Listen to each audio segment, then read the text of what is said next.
Et à propos de taxes, on sait déjà que les finances de la ville vont être lourdement impactées par la crise entre la baisse des recettes liées au stationnement gratuit par exemple, ou les dépenses extraordinaires en masques et en tests Covid. La dette aurait été creusée de plusieurs millions d'euros. Alors la crise sanitaire et économique a-t-elle fait évoluer les programmes des candidats?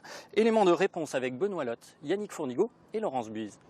C'est un politicien du XXe siècle où effectivement ces personnalités-là pensaient que c'était les grands travaux, les grandes destructions, les grandes constructions qui allaient apporter du bonheur aux gens.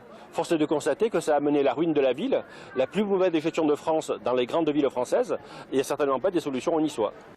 Pour une fois, les deux opposants sont d'accord, mais eux non plus ne changent pas d'un iota leur programme. Au contraire, la crise, disent-ils, leur donne raison. Relocalisation de l'économie et préférence nationale pour l'extrême droite, circuit court et respect de l'environnement pour les écologistes. Les positions sont arrêtées. Chacun tente maintenant de mobiliser ses troupes pour le dernier round. L'arbitre de cette élection, ce sera en effet l'abstention. Au premier tour, 7 électeurs sur 10 ne s'étaient pas déplacés.